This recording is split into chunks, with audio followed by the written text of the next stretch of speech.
The Torah in this week's portion tells us that nearly 1 year after leaving Egypt, on the first day of the month of Nisan, the tabernacle was formally dedicated. The entire Jewish people received the special, beautiful blessings from Aaron, the high priest. In celebration, in commemoration of the wonderful event, the Nesiim, the leaders of each of the tribes, decided that they would bring their own offerings, and each one would bring a special offering in honor of the occasion. Look at the portion, and you see that 75 psukim, 75 verses were dedicated to recording the offerings that were brought by these Nesiim, by these elders. Now, no verse in the Torah is superfluous. Yet, when we look at these offerings, we see that they are absolutely identical. Yet, the Torah repeats in great detail, in all the detail, the offering of every single one of the tribal leaders.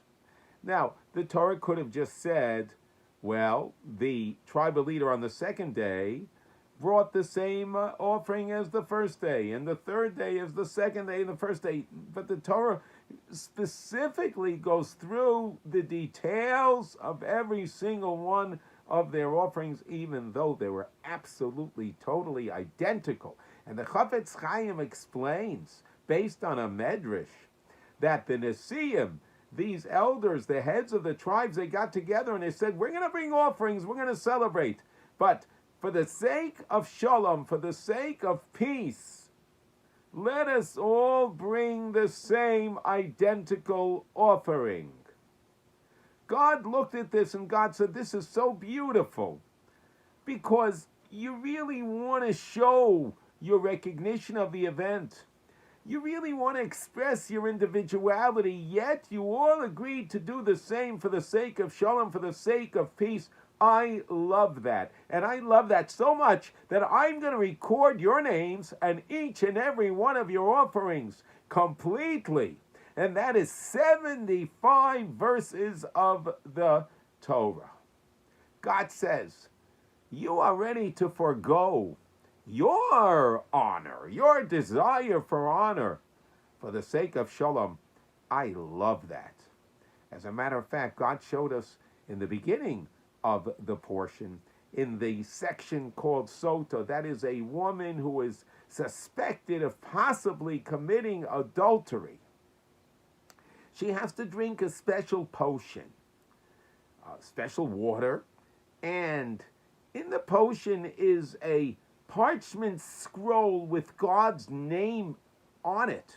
It's put into the water, and God's name is erased, and that holy water is consumed by the woman, and if she is innocent, then she will be blessed. In other words, that holy water will prove her innocence.